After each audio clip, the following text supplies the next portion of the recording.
आज क्लास 7 में the state government civics chapter 3 के अंतर्गत आप सभी भैया बहन किसी राज्य के अंदर प्रशासन कैसे काम करता है, एडमिनिस्ट्रेशन ऑफ द स्टेट हम लोग पढ़ेंगे।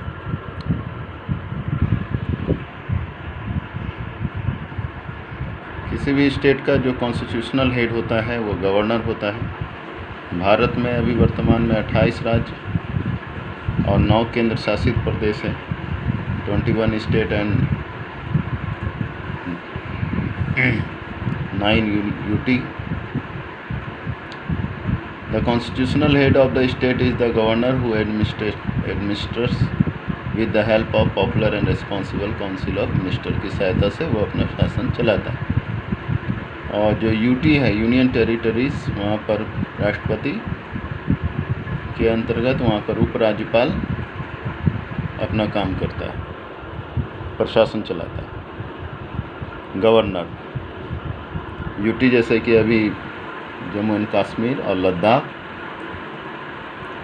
गवर्नर 2 तरह से काम करता है, 2 capacities.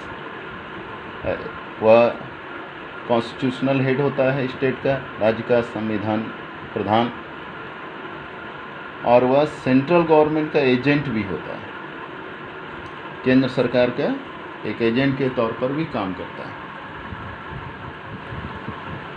appointment can the president appointment of the governor.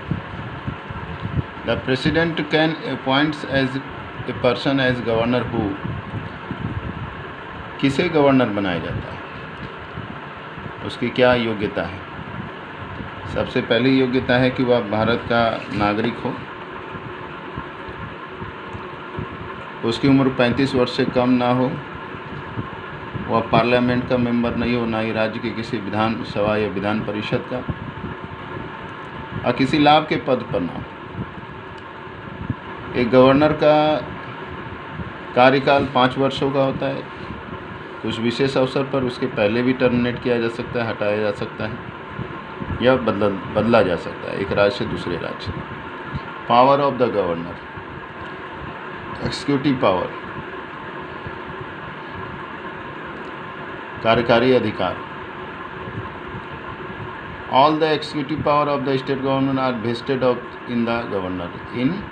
He usually exercise then this power on the advice of the council of minister. राज्य की मंत्री परिषद की सलाह पर उन सारे अधिकारों का इस्तेमाल करता है।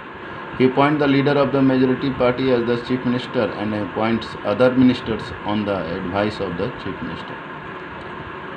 वह राज्य के अंतर्गत बहुमत लाने वाली पार्टी के लीडर को चीफ मिनिस्टर के रूप में नियुक्त करता है। जैसे कि झारखंड राज्य में श्रीमती द्रौपदी मुर्मू जी ने चीफ मिनिस्टर के रूप में हेमंत सोरेन को नियुक्त किया, और हेमंत सोरेन की सलाह पर या राज्य के मुख्यमंत्री की सलाह पर अन्य जो मंत्री है उनको नियुक्त किया जाता है। He appoint the advocate general, the chairman and member of the state public service commission। तो राज्य के मुख्य पदों की नियुक्ति राज्यपाल ही करते हैं। लेजिस्लेटिव पावर, विधायी शक्तियाँ। कोई भी बिल बिना गवर्नर के सिग्नेचर के कानून नहीं बन सकता। वह राज्य के विधानसभा विधान परिषद को बुलाता है, वह भंग कर सकता है। लेजिस्लेटिव असेंबली को वह भंग कर सकता है। काउंसिल तो भंग नहीं होता है, लेजिस्लेटिव काउंसिल कोई भंग नहीं, क्योंकि वो परमानेंट बॉडी। चीफ मिनिस्टर की सलाह पर वो भंग कर सकता है लेजिस्लेटिव असेंबली को। वह लेजिस्लेटिव काउंसिल मतलब विधान परिषद जहाँ जिन राज्यों में, जैसे बिहार, कर्नाटका, महाराष्ट्र, उत्तर प्रदेश, वहाँ के 1/4 सदस्यों की नियुक्ति वह कर सकता है। जुडिशियल पावर में आप देखेंगे तो जब प्रेसिडेंट अपॉइंट द जज of the state high court in the consolation with the governor. राष्ट्रपति भी राज्य में विधायिका, राज्य में जो कार्यपालिक शक्तियाँ उनकी नियुक्ति के पहले गवर्नर की सलाह लेते हैं।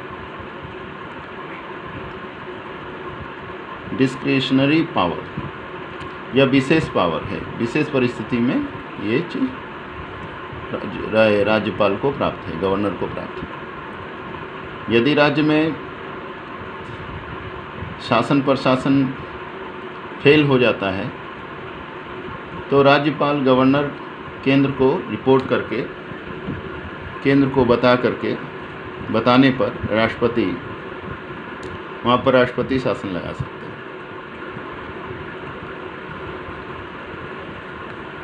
The chief minister and his cabinet, governor के बाद दूसरा महत्वपूर्ण पद जो राज्य प्रशासन में आता है वह चीफ मिनिस्टर, मुख्यमंत्री और उसके मंत्रीगण आते हैं।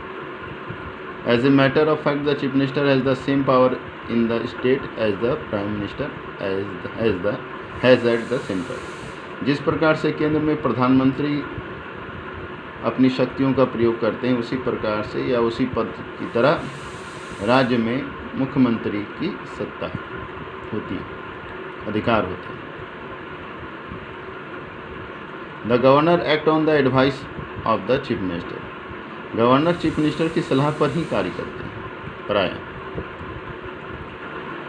Qualification of the chief minister, chief minister कौन हो सकता है? तो किसी भी लेजिस्लेटिव काउंसिल या लेजिस्लेटिव असेंबली के सदस्य ही chief minister as a chief minister बनते हैं।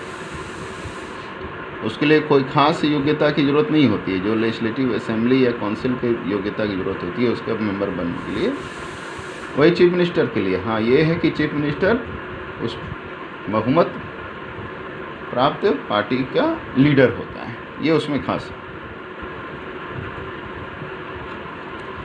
The governor appoint the leader of the majority party of a winning alliance as the chief minister, जो जीतता है उस पार्टी के नेता को नियुक्त किया जाता है। Power of the chief minister, formation of the cabinet, the other minister are appointed by the governor on the advice of the chief minister. जैसे हेमंत सोरेन के अंतर्गत जो मंत्रीगण हैं, जैसे आलमगीर आलम हैं और भी सदस्य हैं जो मंत्री बनाए गए हैं, वो चीफ मिनिस्टर की सलाह पर ही बनाए गए हैं। एलोकेशन ऑफ डिपार्टमेंट, अब बंटवारा, मंत्री बनने के बाद बंटवारा कौन डिपार्टमेंट कौन संभालेगा ये चीफ मिनिस्टर नहीं तय करते हैं। Head of the council of the minister, the chief minister preside over the meeting of the cabinet, किसी भी कैबिनेट की मीटिंग का लीडिंग चीफ मिनिस्टर करता है। Leader of the legislative assembly, विधानसभा का लीडर कोई होता है तो चीफ मिनिस्टर होता है। Principal adviser of the to the governor, governor का मुख्य जो सलाहकार होता है वो चीफ मिनिस्टर होता है। चीफ मिनिस्टर राज्यपाल, गवर्नर और काउंसिल ऑफ मिनिस्टर जो होते हैं उन दोनों के बीच में लिंक का काम करते हैं। कुछ भी निर्णय को वो जोड़ने का काम करते हैं। आज के लिए इतना ही, धन्यवाद।